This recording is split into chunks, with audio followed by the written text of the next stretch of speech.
are listening to the Practicing People's Podcast. I'm CJ Hammond. And I'm Jordan White. Together, we'll be taking a journey into the practices that help us align with our mind, body, and soul. So take a deep breath, release, and remain curious as we explore new ways to enhance our lives.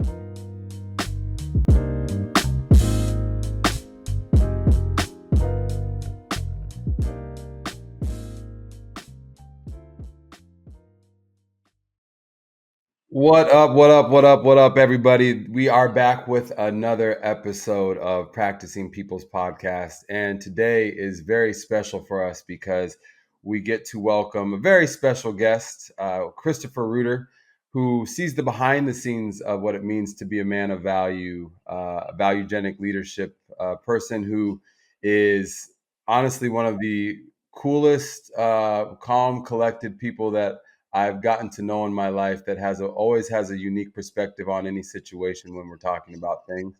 It's always appreciated. So with that being said, we're bringing in Christopher Ruiter, who is a technologist, consultant, and self-development enthusiast dedicated to optimizing systems, both digital and personal. A lifelong tinkerer, he enjoys working with 3D printers, building computers, and experimenting with electronics. With expertise in technical strategy, process documentation, and compliance, he brings a structured yet intuitive approach to leadership and growth. Actively engaged in men's self-development and axiogenics, Christopher explores how conscious practices shape decision making, purpose, and value creation. When he's not engineering in digital solutions or refining processes, he's fostering meaningful connections and exploring practices that enhance clarity, resilience, and self-leadership. With that being said, welcome, my brother. You need no introduction from me, but you are amazing. Welcome, bro. Thank you. Happy to be here. Thanks for having me. We are so happy to have you here. And I guess with that being said, I'd love to give the audience a little insight as to how this all came about. So I'll drop it off to Jordan.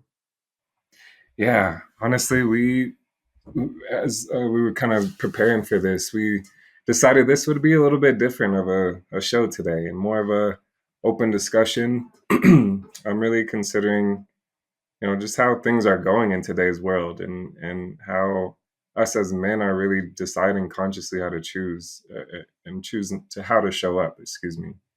And we thought, why not have a conversation with the men of value? And we do this monthly. We connect, even between those times as a unit, and why not share that with the world? So, that's where we're planning on kind of going with this discussion today, is just a open, free flowing conversation, regarding today's climate, and how a lot of men are probably feeling a little lost. And do I need to be stronger? Do I need to be go out and kind of get mine mentality?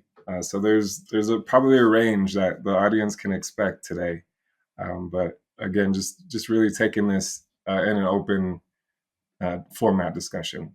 So with that, I'm going to start with a quote. Robert Hartman was the man behind the profile that I use with clients, and CJ is very familiar with it. Chris is also very familiar with it.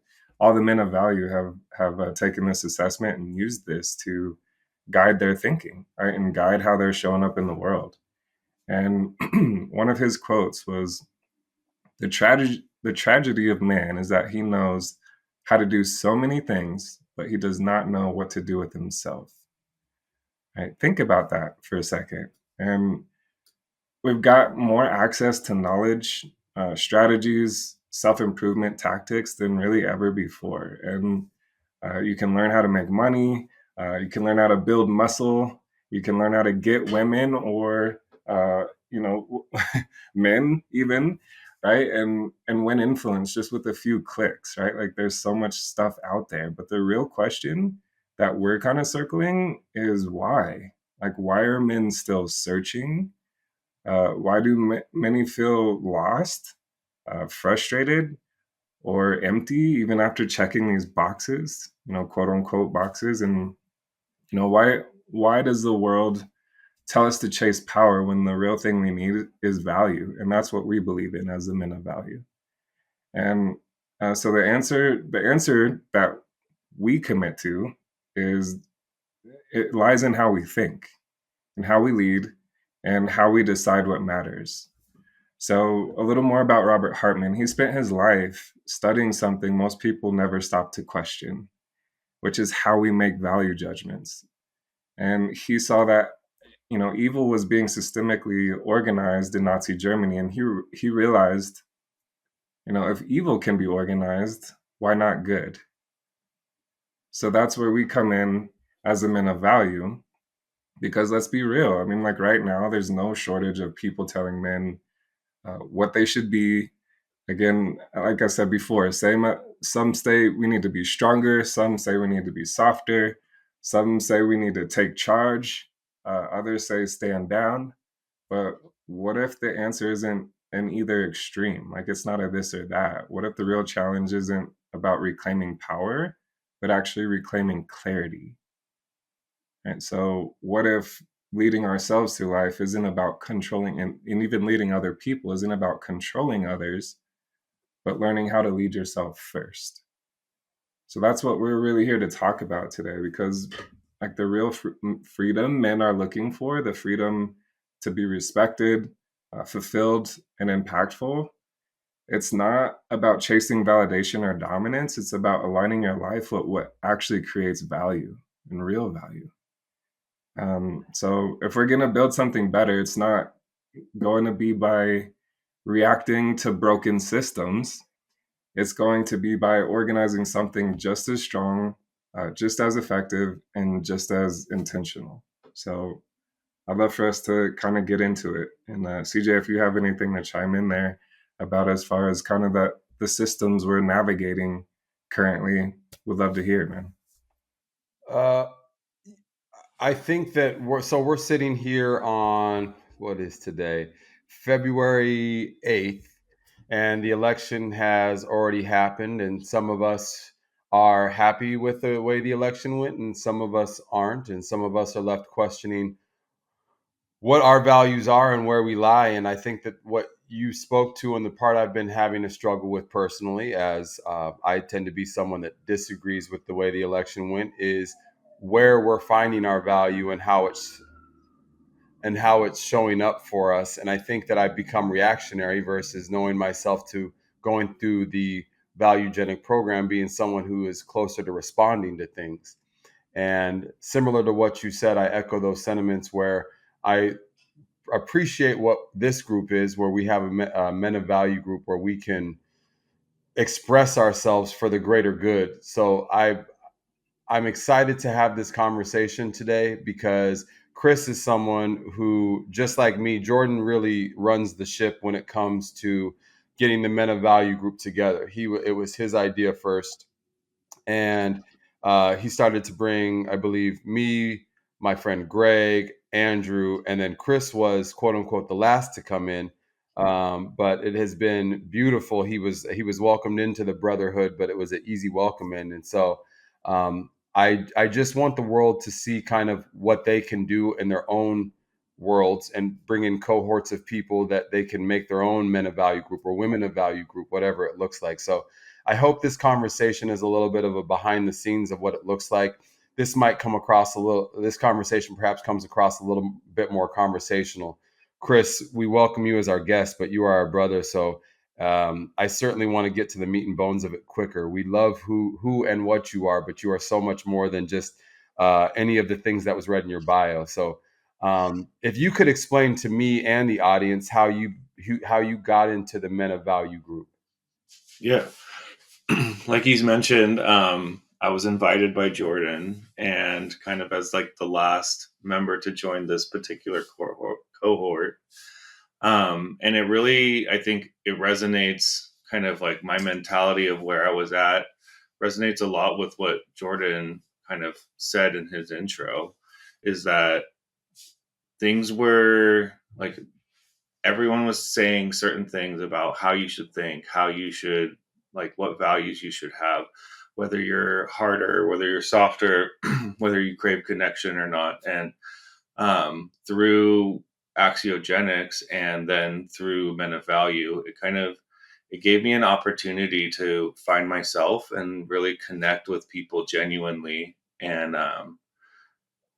that invitation into the group was kind of like you're free to be who you are. You're free to be like and explore the perspectives you have within this group. So, um, kind of the men of value group found me, and it found me in a spot where I really needed kind of that openness amongst other men to let me be who I wanted to be and kind of hear me out, bring back a lot of really great feedback and ideas, and be able to talk about whether it's like family matters, kind of the state of the world. We've covered so many topics. And then with the guidance of Jordan, like really diving into more of the axiogenics practice and how that relates to just some of our thinking perspectives and some of the things that either bring us up or can sometimes, like break us apart, and helps us like reevaluate those thinking perspectives and really like helps align us a little bit better. So I think we say almost at the end of every group that we meet with is like, this fills my cup, right? So it's nice to have that group and like have that conversation, walk away and always feel like you've had a productive, great conversation with other people that are like-minded, and you feel heard, you feel loved, you feel like just it's you can go out into the world and be great, be who you are, and like genuinely who you are. So It, that part right there, where you talk about genuinely being who you are, is something I've been harping on for the last few weeks. As I sent Jordan this clip a while ago about, they were talking about the distinction of vulnerability and how it's become sort of a catchphrase. It's like people need to be more vulnerable. And vulnerability is certainly a beautiful thing. There are places where we can grow from that. And vulnerability has a connotation where you are left to perhaps or possibly be hurt by somebody. And what you just spoke to is the other side of vulnerability, and that's authenticity. If we focus on being authentic rather than just being vulnerable, it already encapsulates that I'm going to give you my full truth, but I don't have to worry about being hurt because I'm just going to show up as I am. And that's what this group really allows for. Like, I bring so many random ass topics to this group. It could be about a sport, but more often it's about something in life that impacts me or people I love, and trying to figure out those things. And I've never once felt vulnerable with you guys. I've talked about Paula and had tears in my eyes. I've talked about jobs I've booked or jobs I haven't booked, or when I've been cold and haven't booked anything in weeks and I'm wondering what the hell is this all about.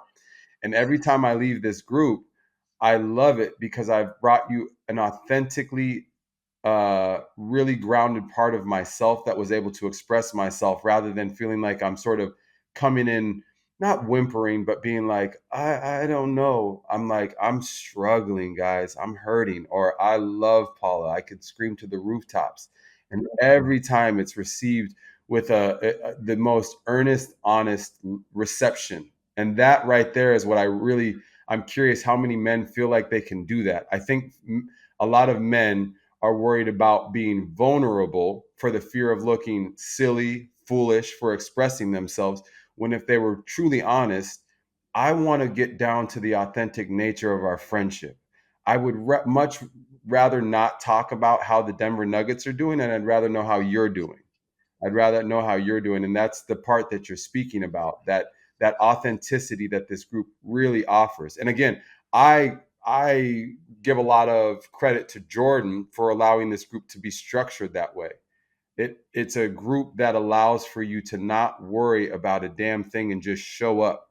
If people could do that in their everyday lives versus worrying about having to put on the mask or the facade of everything being okay and then sweeping it under the rug, and then weeks of sweeping it under the rug leads to a mountain of problems, and then we have mental breakdowns. This group allows for me to have less of those moments because I'm able to unload some of that with you guys, and it's so helpful to me. So I'm thankful for it, but that's really where it lies with me.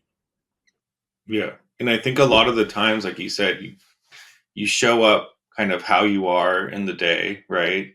And I don't think not one of those times has that led to like a kind of like a bad conversation. Every single time, that will take us into all these different explorations of each other, of like how we're doing, how we can improve, how we can support each other. So I know sometimes we go into more of like support mode for each other when we see that we need would one of us needs it, and then other times it's really like looking at how are you, like how can you improve what you're doing, like what's going on in your life, more so not necessarily coming from a place of I feel bad or I'm dealing with something, but just like here's a couple things that I've been dealing with, like and just looking to see like what are you guys thinking about that. So it's a great place, and I feel you on that same level. It's just the amount of love and support and being able to show up and feel supported is, I think, something not a lot of people or not a lot of men get to experience, because there's just so much judgment on who they should be. Mm. Yeah. Mm. Yeah, the loneliness epidemic is a real thing too, right? And so we've talked about it a little bit leading up to this, but maybe Chris, you can share a little more about even just your valuegenic self-leadership development, process, and how you've applied that. Because that, as we, and thank you, by the way, for helping us build our Practicing People's podcast website, and for helping me uh, start to create this Men of Value page as well for my coaching website, which will hopefully be live by the time we release this episode. Ideally, it will be. Um, but again, like one of the, kind of to start building some more structure around these spaces that we're talking about in this conversation, the prereq is going through valuegenic self-leadership development. And the benefit to that, hopefully you both agree, is we have common language we can use. We've got common principles we can point back to.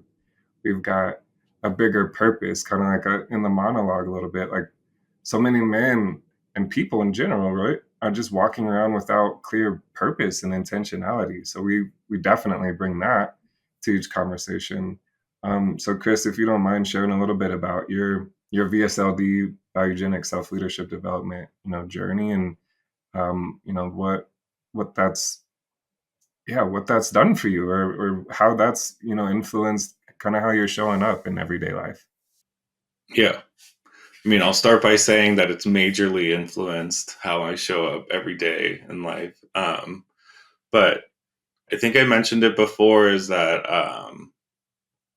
I started my VSLD, like my Valuegenics journey, and I was not in a great place. Kind of was showing up to work, wasn't enjoying myself, just kind of, it was affecting my personal life. I was just kind of seeing that bitterness kind of take root at my core, and I was just not enjoying like showing up with my partner, like being where I was, like it was kind of affecting everything.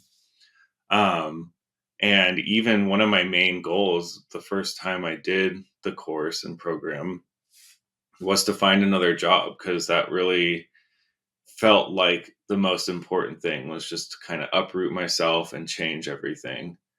And working through our first time in the program, that clarity that you're saying was that maybe the problem here isn't my external environment, it's my perspective on how I'm showing up, how I'm perceiving all of these problems and challenges that I'm kind of up against. So for VSLD, that's really kind of what changed, is that I started to show up in a more positive, like value creative perspective, and stopped kind of feeling selfish about everything. Like, oh, like I just need to do something better. Like I need to be doing more. I need to change this. It was like, well, this is my circumstance. How do I create value for everyone involved, including myself? Because I think that's an important, like I am important in this process, but so is everybody that I'm kind of integrated and working with. So that's really, I think, kind of the groundbreaking change that happened with the VSLD program, was just I'm showing up in a very certain way that's making my life more difficult, making my job more difficult. And that was what really changed in that first iteration of the program. And that kind of then invited me into the Men of Value group, which that just became a space to explore that value generative mindset even more amongst people who, like you said, had common languages, had common practice. We could go through worksheets and different things that came from the program together, or just kind of take some of these concepts from the program and explore them more in more practical applications, like with relationships with our parents or partners and different things like that. So that was really the journey. And I think I'm still at the same job that I started that BSLDs, and I'm happy there, right? So it's kind of crazy, like the 180 that's happened. And it has allowed me also to explore outside of my job, right? Like more my entrepreneurial paths. Like you mentioned, I've worked with you, which has been amazing to like have kind of this integration into the Practicing People's podcast of being the person that puts the website together, getting to help you put that like public face and get your message out there, because I stand behind it 100%. And has also led to some other opportunities of working with people on the technical front, getting to build, help people build their business, help people kind of explore ideas, bring ideas from just something in your head to something tangible that's either a website or an app, something like that. So that's been most of the journey. It's just a lot of growth. And I think that's what the program is rooted in. Love it. And yeah, I mean, it's a so much there. So thank you for sharing that. And this idea of kind of going out and getting something externally and then being like, okay, now I'm arrived. You know, I got life figured out. It's such a it's such a lie, right? So that's the value of us continuing to come together and like continuing to grow together, right? Because before you know it, there's the next thing that happens, right? Like Andrew, our producer, just had another baby, right? So he's, like we've got to adjust to life as it goes along. So, having valuegenic self-leadership as an anchor, right, in our A game thinking, being aware of our B game thinking is is such a gift that we can give to ourselves as we continue to navigate the ups and downs of life. Excuse me.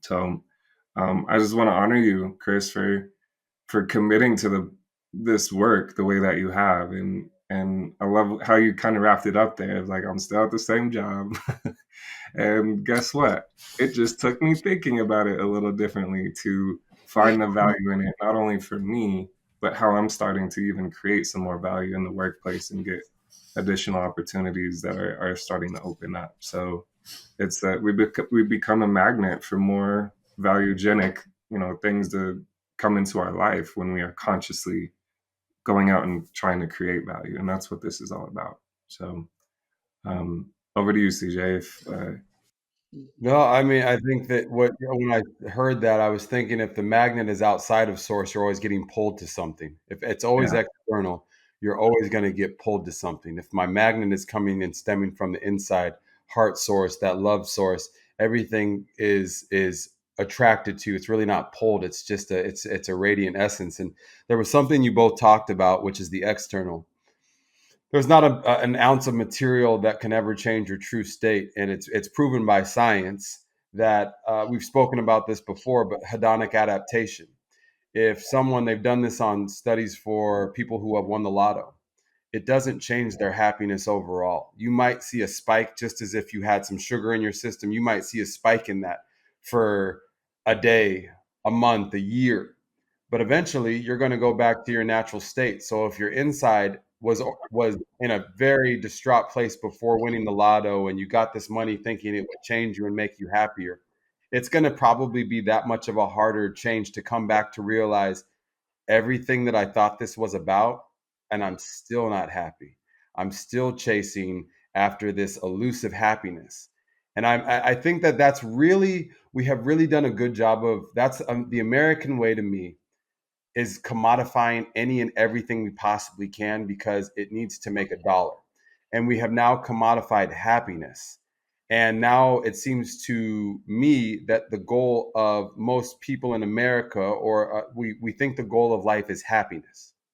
And I have personally been one of those positive people who thinks that I always need to be happy. I always need to be able to put a smile on my face. And that left me in a worse place than I've ever been because I was like, well, I'm not able to process my emotions because I need to be something for somebody else. But the only way I can be something for somebody else is if I'm able to be my authentic self and know that I can show up for them as they've shown up for me and vice versa. So I'm always loving this group because again, happiness is never the goal of these conversations. As a matter of fact, when we were speaking about it earlier, I know this for a fact, and I say this to you guys with love. I can't tell you how many times, because to be in a group like this, you have to set aside time. The Men of Value group lasts for an hour and a half. We used to be bi-weekly, and now we're every month because our schedules are tough. But going to a meeting and setting aside time with your friends in this cohort is not as easy as you think. It's not as easy as picking up a text and going through a chain. It's an intentional focus of an hour and a half of your time. And I can't tell you how many times I've had stuff going on in my life and it's like, fuck, I don't know if I have time today. And I show up and I leave that meeting and immediately I come downstairs to Paula and I say, I am so glad I went tonight. I am so glad. It's just like everything else. It's like that workout that you don't want to do. It's that test that you don't want to take. It's those things that you really feel uncomfortable with because you know it's going to require your full attention.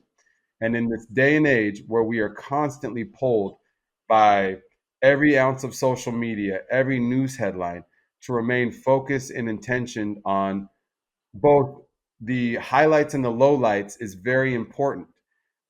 So to both of your points, I just think that the part where we're really talking about that is talked about by all the greatest stoics, the greatest orators of our life, it's focusing on what's going on internally.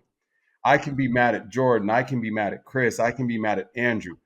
None of that changes what's going on inside. What is the process that's happening in here? And I think that that's what we're really starting to circle around is that a lot of men want to point at it's Joe Biden's fault. And for me, it's Donald Trump's fault. It's this, it's that. There's truth to that. And there is also something that I can mentally and intuitively inside of me use as my temperature gauge to go, and yet my temperature will remain at a cool 75 degrees, a cool comfortable, or whatever temperature you like in your house. But I really think that that's what this group provides. As Chris and both of you guys talked about, we often focus on the external every day. That's probably where we start. If we look at our phone, that is outside. That is outside. Much more of my day has been to thanking a God that's not religion based or anything like that. It's just placed in a heart in me and a place in me where I'm going, where is CJ that knows no name, only love start today? Where do I start? Regardless of what comes in my way. It doesn't mean I can't be human and get frazzled by things. That's something that you taught me, Jordan, is like, it's okay to feel the negative side of positive. It's okay to feel that. That's the human. That's the balance. That's what keeps you grounded. And I just think that again, a lot of what I take from you guys is us talking about the external. And I think you, Jordan, if you had read a quote earlier that was talking about the powers of the forces of evil and good. Can you read that one again? Yeah, so I'll read two super quickly. I mean, the one we started with, the tragedy of man is that he knows how to do so many things, but he does not know what to do with himself. So that highlights kind of what you just finished up with there, right? But the one I think you're thinking of, which is also from Robert Hartman, the system of evil is strong, efficient, and well organized. To overcome it, we must not rely on vague good intentions, but on a system of good just as strong, just as efficient, just as organized. Is that the one? You That's were the talking one. about. Can you expand on what that means to you, Jay, right there? Because those are great words. Yeah. So back to, kind of Robert Hartman's mission, and Chris, feel free to chime in because I know you picked up his book, Freedom to Live, and um, starting his mission ultimately was to see how we could get goodness and quality of life for people organized. So he saw what was happening in Nazi Germany, right? And he saw how that system of evil could be so strong, so efficient, and so well organized to the point where it's wiping out so many people, right? And there was a system to it. So that essentially helped him be, I hope this isn't the wrong word to use, but inspired to do the opposite, right? Like he saw how tragic that was and like how inhumane that was. And that's essentially what what this quote is all about, and what valuegenic self-leadership is all about as well, is it's based on a hierarchy of value. So at the bottom of that hierarchy are systems, aka systemic thinking. So when you brought up your example, CJ, of Trump or Biden, that's that type of thinking. It's this or that thinking. It's black or white. It's right or wrong. And no wonder, right? Like we can't agree because we all have that opinion of what is right and wrong. And I'm not saying like a system isn't helpful, right? Like think about streetlights, for example. Those were likely created to value human life, but it is a system, right? But it's got to move up the hierarchy. So in the middle of the hierarchy is extrinsic value. So those are the things we do, things we do in life, the things we use. These computers we're on currently, they're allowing for us as humans, as at the top of the hierarchy, to have this conversation and to create value. But the computer itself is limited in how much value it can actually create. Right. And at the very top is intrinsic value. So that's us as people. That's humanness. That's love. That's joy. That's that. CJ, as you're talking about it, that's you checking in with that inner spirit that lives within all of us, right? And being more connected to that. So, but the thing is, like our world has that hierarchy flipped upside down. Mm-hmm. Mm-hmm. Right? Mm-hmm. There's a system around happiness, as you just said, CJ. There's a focus on that. There's so many people out there in the world talking about, well, if I just do this one thing, that formula based thinking, right? If I just do this one thing, then I should get this outcome and then I'll be happy. Great. How silly. How silly, right? And I'm not saying don't have a system and structure in your life, but build a structure, build a system, or involved with a system that the men of value really is, right? Like that's a structure that helps you step into your highest intrinsic self, right? Like, and that's all going within, to your point, CJ. So that's how I kind of see this quote, and um, where I see just so much power in the Valuegenic Self-Leadership program is it really allows people to be who they're meant to be. But that gets so pressed down by past experiences. I'm not saying it's as simple as just going through this course and you'll be an enlightened human, but it's definitely a spiritual and emotional and mental awakening of sorts. And hopefully you two agree, like kind of going through it, but like we've got to create systems that honor humanity is kind of the last of that thought there. And I think like there's not only is it kind of the systemic intrinsic or extrinsic intrinsic, is that as you go up that, there's kind of a difficulty, right? That you have to be willing to take on.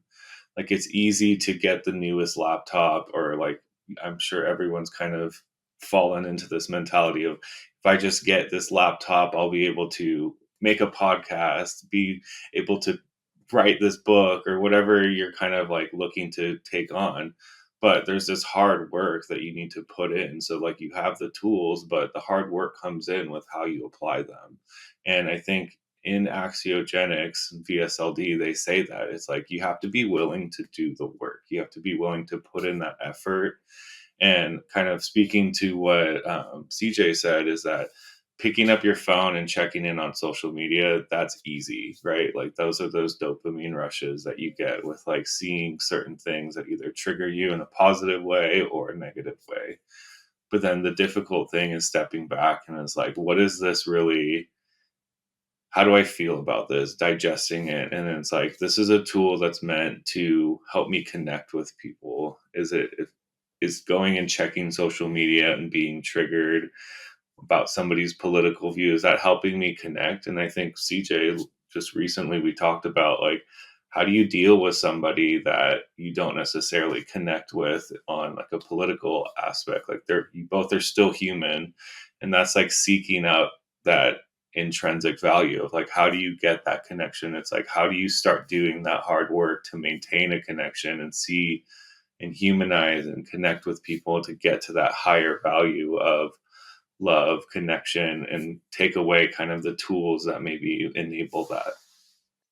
And when you both were talking about that, I started to formulate this little picture in my head, and I realized why we so often fail. Because if Jordan's talking about that hierarchy, and we have it inversely flipped, where the systems and the systemic places that at our top nature, we're ultimately telling each other, because systems require labeling. Systems require labeling so that you can place things in a proper order. I don't care if it's at a library or here in America, where we label people in categorically racial groups.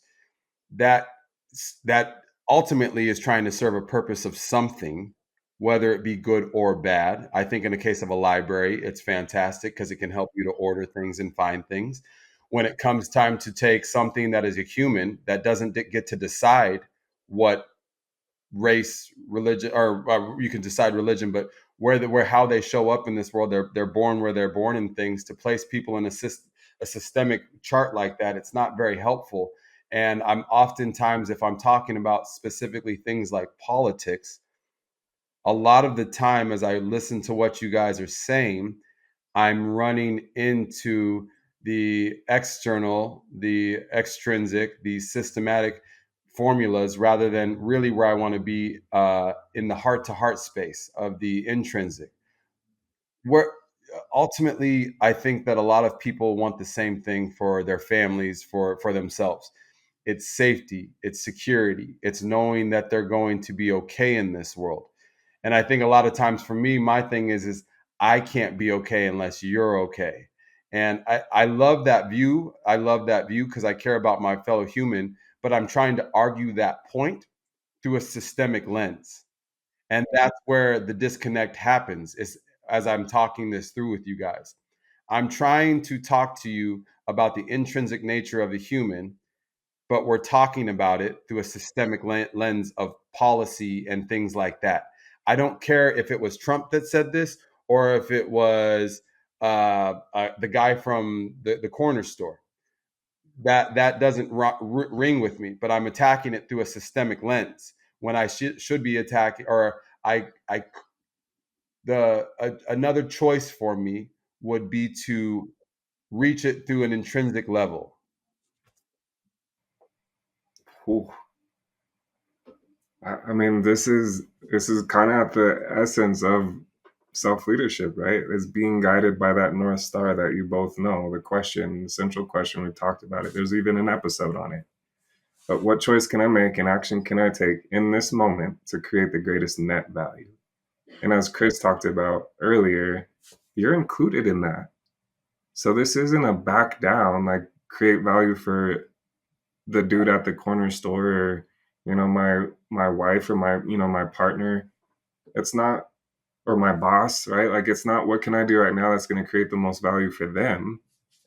It's what's the most collective value I can create, including me, right? And that's a much more intrinsic, right, humane, heart to heart conversation. We talk about in men's group, what's the difference between going head to head and heart to heart? Right? Head to head, I think of like a boxing match, or like a UFC fight, right? Like, shit's brutal. Right? As opposed to going heart to heart, that's a much different conversation, right? And what you just pointed out, CJ, is like we can't control how other people show up. We can just control how we show up. An A game, if we're bringing our A game, they may not, our conversation partner, if you will, may not necessarily know exactly what's happening, but that's the science of this. We're actually bringing out their A game, or at least calling it out, or giving it the opportunity to show up, versus the B game versus B game, right? Like, that's a systemic. That's the fight. That's the right and wrong. That's the, this policy is wrong or right, right? And like, are we going to get anywhere taking that approach? I don't think so. So, but not saying no, but it doesn't seem to be an effective path. At this juncture in time, I would agree. I think that where we are societally, especially, again, this is 3 weeks into the second term of Donald Trump, there are a lot of attention-grabbing headlines that are specifically divisive to create a sort of distraction. And as much as I want to be angry, frustrated, or upset with someone that has a disagreement of opinion with me, at the end of the day, ultimately, we are but the same. Different value structures, sure. As we take the assessments and tests, we see where our values and assessments align. But I think that if everybody sat down and did an assessment of their internal systems, we would quite often see that we're just operating off of our assets and biases. And I know my assets. I really have those assets, and I appreciate them. But 80% of the day prior to this valuegenic leadership, I was probably operating through the lens that was unhelpful. That unhelpful lens was not getting me anywhere. It wasn't allowing me to grow. I really had to step back and understand my biases are really not a focal point of my growth, but they will allow for more growth because of those are the uncomfortable places. As if we were in the gym, that's the last rep you don't want to do. That's the thing that you don't want to go do because it's like, but it's going to hurt.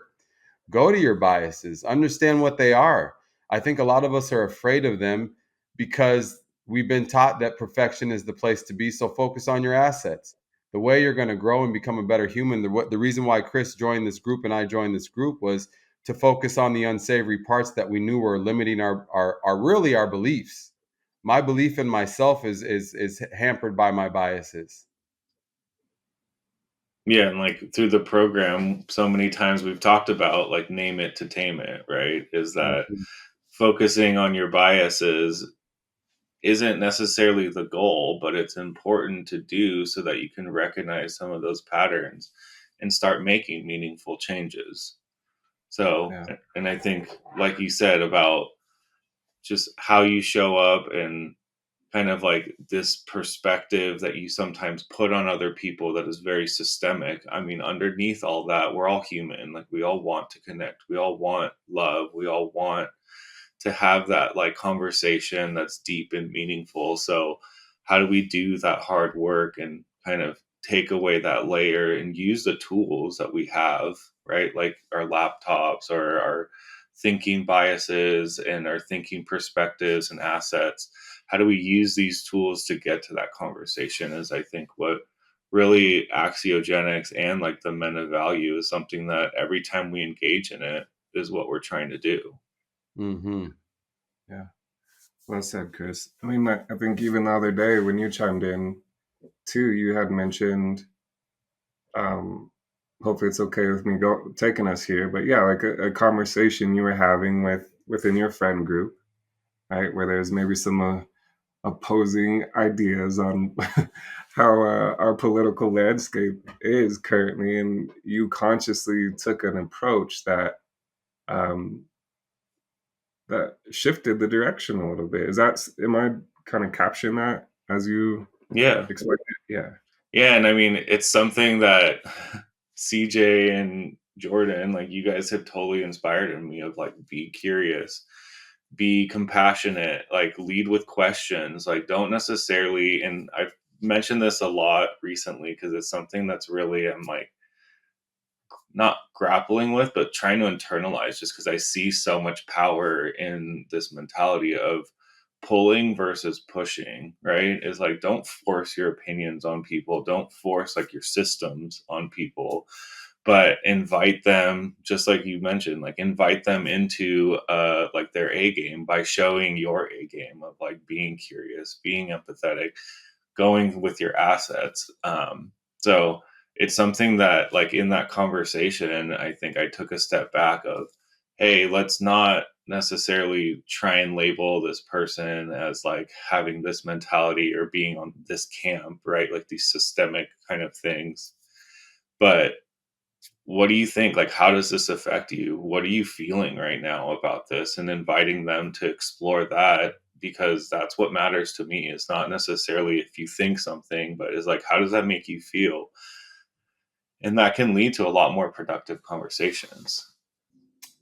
That part right there, bro, is the part where you brought the key word, the word that has the ability to transform your life, is if you remain curious. I think we get a lot of shows where, like CNN, Fox, whatever it is, where the opinion is stated and it's, I'm not moving on my ground. The goal is not to find agreements, truly. It's just to assert a position. And I have fallen guilty of that many a times, and I still do. And I still find that the most productive conversations I have with others that I tend to disagree with are then grown out of or built upon from curiosity. If someone, let's use an example of, if someone says DEI is a problem, that's probably a talking point that they've heard. They maybe have some facts and figures that represent their case. But if you were to ask them their own, from a curious lens, what their thoughts were, I feel like you would get a more honest answer than the thinking points that we get from social media or any place else. My curiosity has torn down way more walls than it has anything else has ever done. The way you get to the best of a human is to ask more questions and holding space and realizing, let them think this through. Let a person think their honest answer through. Don't try to, you know, get them to keep talking if they're not ready. Let them sit with things. And it might not be in that conversation at that time. I was thankful to, I had a position. I can give you guys an example. So the DEI stuff came out where Trump, the terrible plane crash happened in DC. Immediately he pointed to DEI, and it enraged me because as a person of color, I sit here and watch people sort of go quietly like, I don't know, or like, man, but I'm like, why is no one speaking up? Why is no one speaking up? Perhaps it's because they don't have the knowledge to speak so, or they don't feel confident enough to, or for whatever reason. And I realized the same approach I had where I asked, why aren't people speaking up, was the same approach that I had with someone when at the start of the Palestinian genocide on October 7th, when they attacked Israel, Hamas attacked Israel, and a whirlwind of stories came out. And it was sort of like you had to pick a side, Israel or Palestine, Israel or Palestine. And I sort of took a middle ground approach, not realizing I hadn't done some homework on history and context. And I just said, hey, I'm going to take the middle ground here because I don't want to upset anybody. So I kind of remember posting something. And I remember one of my sister's friends who happened to align with the side that this is an atrocious atrocity happening to the Palestinians. And I said, I hear you. And this happened, not understanding the full context of everything. It was only through space and time that this week I apologized to her via a message. And I said, I want to apologize for something I said about 8, 9 months ago, having no understanding or context of a situation. Perhaps it was my ego at play during the time, and I wanted to have a place to point my anger or have an opinion on something. But me remaining open and curious through this time, I understood at the end of this, I had a greater position and understand, oh, wow, she was trying to point me to a place where I could really understand the full scope of this thing. And it was a hard check for me because no one likes to be wrong, but it's not about being wrong, it's about learning. I wasn't necessarily wrong. I think if everybody was understanding that this is a time to learn, if it's something like DEI, this is a time to learn. Anything in government that's going to happen in these next 4 years, use it as a time not to be right or wrong, but learn. I don't need to assert a point so far as to go that this is going to end my friendships, which is oftentimes where I want to go right now. I've told you guys. I want to tell people, screw you. You don't have my back. Maybe I can start with, tell me what your thoughts are. I know I have my thoughts. I know I have my thoughts, but let me hear what your thoughts are. Yeah, and I think at a minimum, you get a better understanding and a more compassionate understanding of people and maybe like the situation that kind of brews these mentalities. And I think kind of just on some of the topics you mentioned, I think like it's pointing to what Jordan said is that we can see a lot of places in the world where like evil or not good is pretty well organized, whereas like we're at a place where we need to start organizing and find ways of organizing good and being able to structure them in a way. And I think like Robert Hartman's work really helps kind of bring the system of what is good. Like, how do you label it? What attributes does it have? And how do you start bringing that in? So I think it's a difficult place that we're in. And I think like the compassion, the curiosity, that's kind of, it takes some of those layers off, and at least you're going from a good place and you're inviting somebody else to maybe do that same introspection and ask those questions of how did I get to this opinion? And maybe that's enlightening for them. Like you can only hope. Yeah, We that's can only beautiful. hope. Hey, well, we've got to try, right? Pick your hard, if you will. Yeah. Pick your hard. I mean, we could keep arguing, or yeah, like swallow our pride, like you just said, CJ, and be like, let me ask a few questions first. And that's honestly, I would add to just the power of becoming a self leader, a valuegenic self leader, is this inner peace that you can now gift yourself of. And when we talk about A game and B game, it's not right or wrong, like you were saying, CJ. It's clear. A game is clear, and B game is distorted. And distortion happens from like shit hitting us in life, right? And like our biases form, our thinking biases form from previous experience. And our mind did the best it could to protect us at that time, in those moments, right? And like maybe we experienced a thing a few times. Maybe we had, like a tough childhood, or went through something, like more traumatically in our upbringing. Like we form thinking biases because we want to protect ourselves, right? And CJ, is back to what you were talking about, and like that kind of inner spirit, that little Jordan and that little CJ and that little Christopher that's inside just wants to be protected and loved. So the mind will shape these thinking perspectives that thinks it's helping you, but we outgrow those, right? And life changes, right? So if we aren't aware of the thinking biases that are holding us back, is what you're talking about, CJ, and Chris. Is like, don't be afraid of your thinking biases. Be curious about them, because you can't do shit about them if you don't know that they exist. And then you can give yourself the freedom, which is Robert Hartman's mission. Freedom to live. That is the name of his book.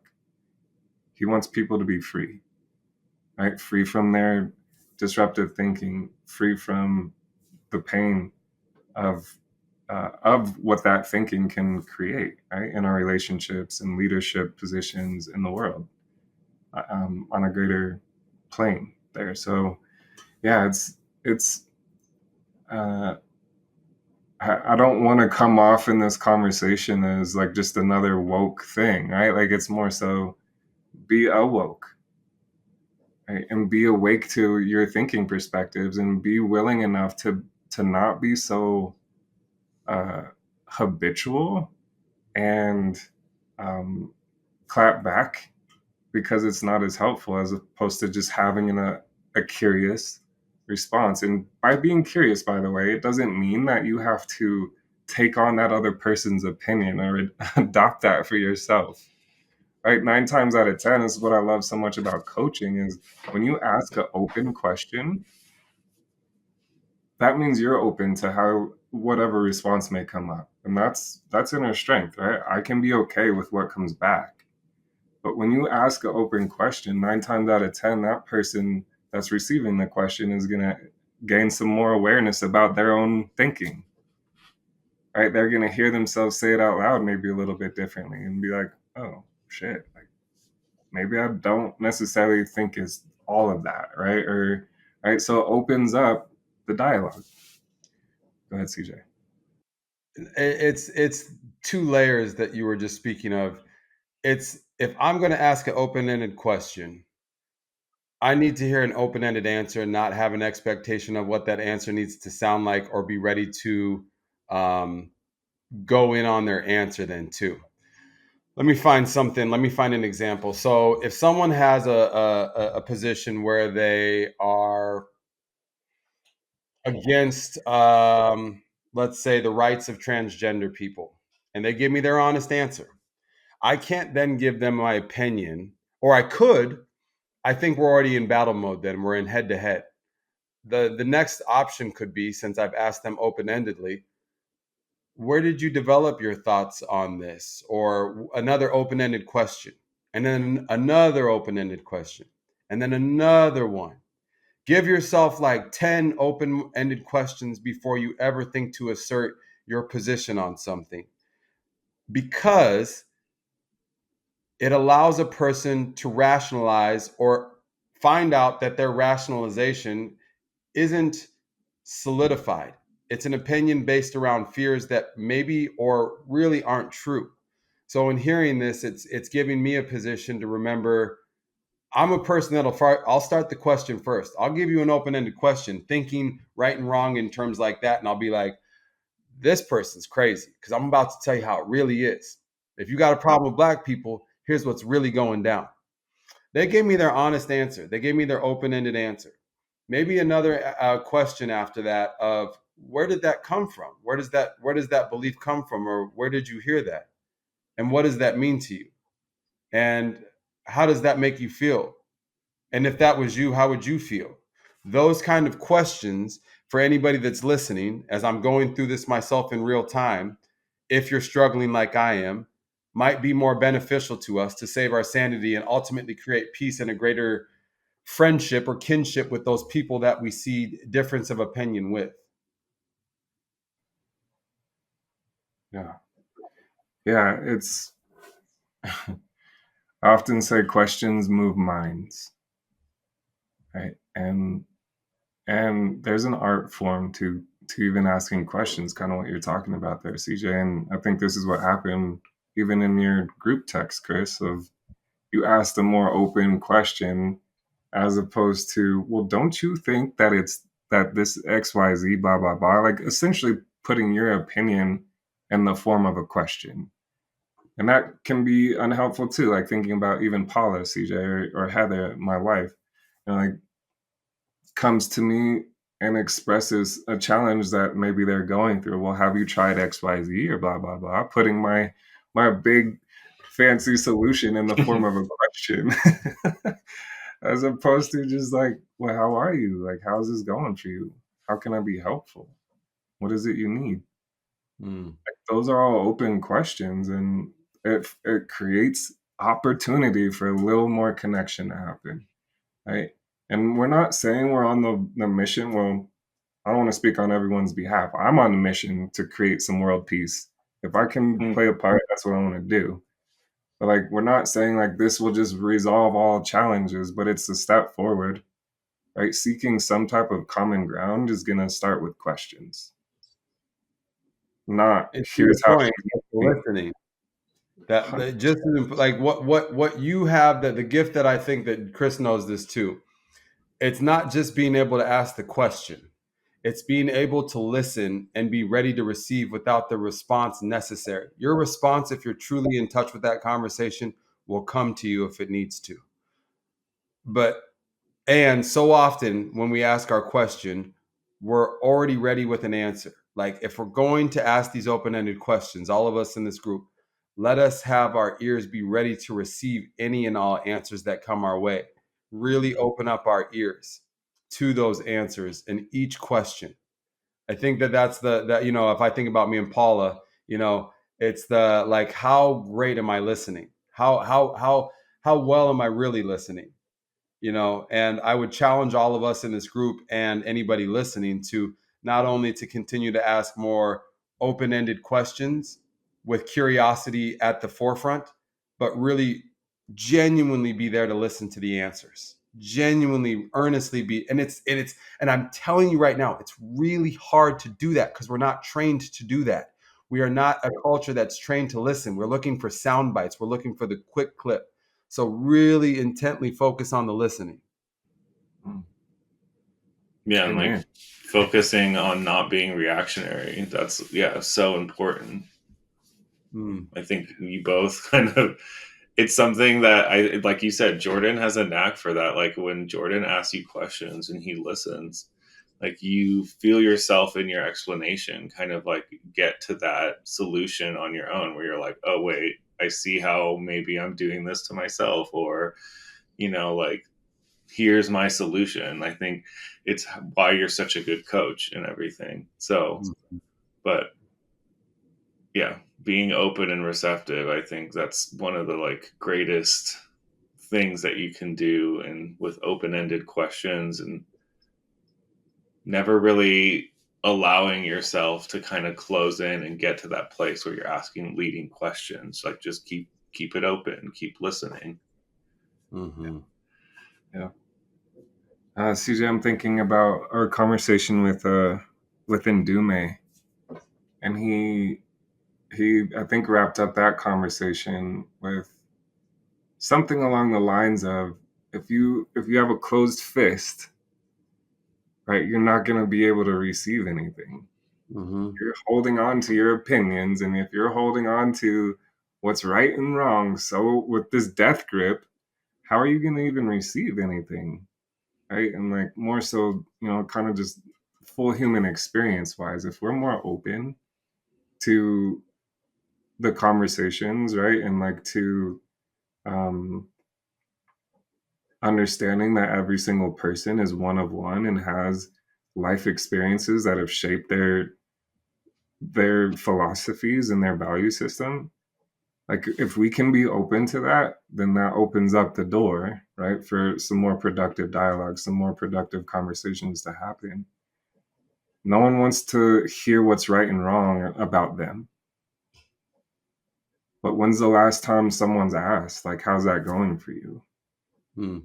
Genuinely, just like with an open heart, right? Like that's the difference, right? And then they can make up their mind for themselves, right? Like it's not my responsibility to shape what you think, Chris, or shape what you think, CJ. I see my role as the coach in this situation, right? Like it's just helping you be the best version of yourself that you want to be. I have no commitment to telling you who that is. how, the audacity that people have, be like, hey, just do something this way. It's the best way. What? Yeah.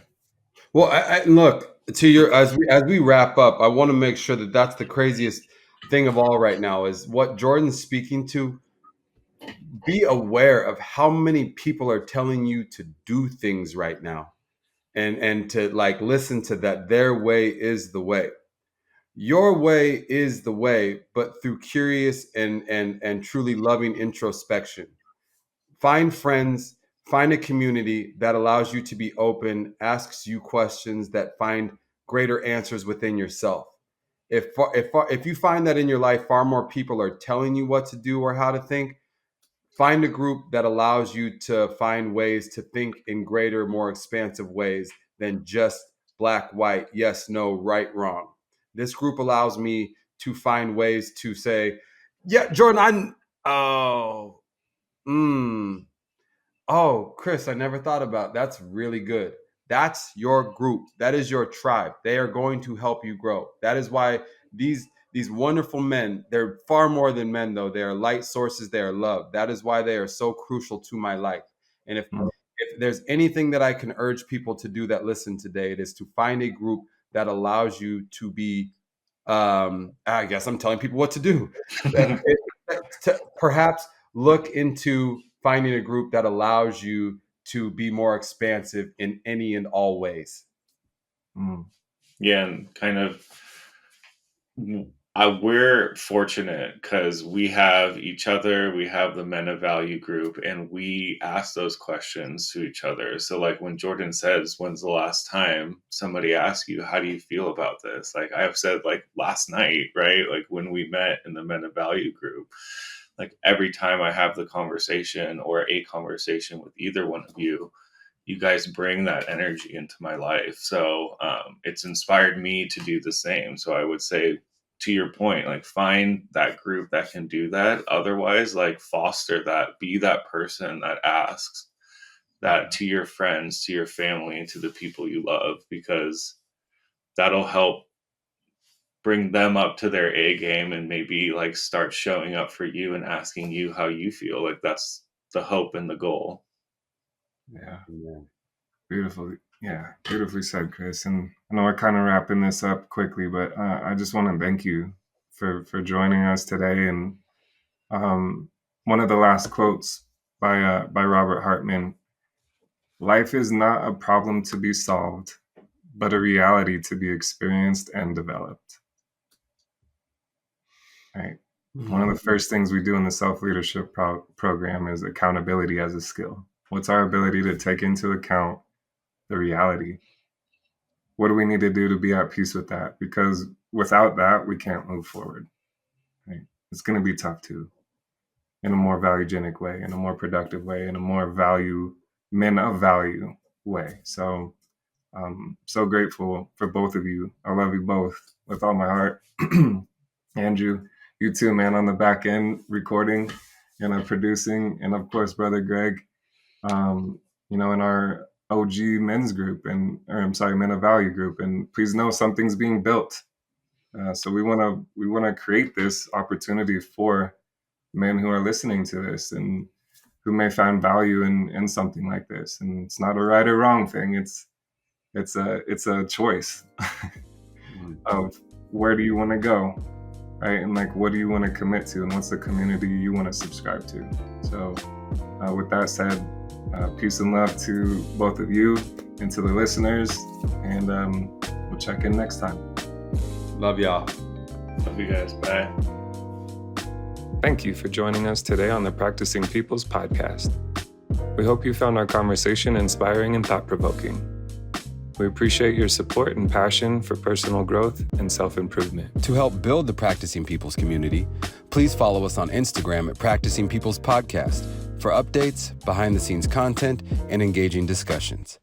Liking and sharing our posts will spread the word about the podcast to others who can benefit from these conversations. You can also reach out to us at our website, www.practicingpeoples.com, for more materials and ways to tap into the community. Leaving a rating and review on your preferred podcast platform is a valuable way to support us and help potential listeners discover our show. Remember, personal growth is a journey we embark on together. Let's build a community where we uplift and inspire one another to achieve our true potential. Thank you for being part of the Practicing People's podcast family. And until next time, keep practicing and keep growing.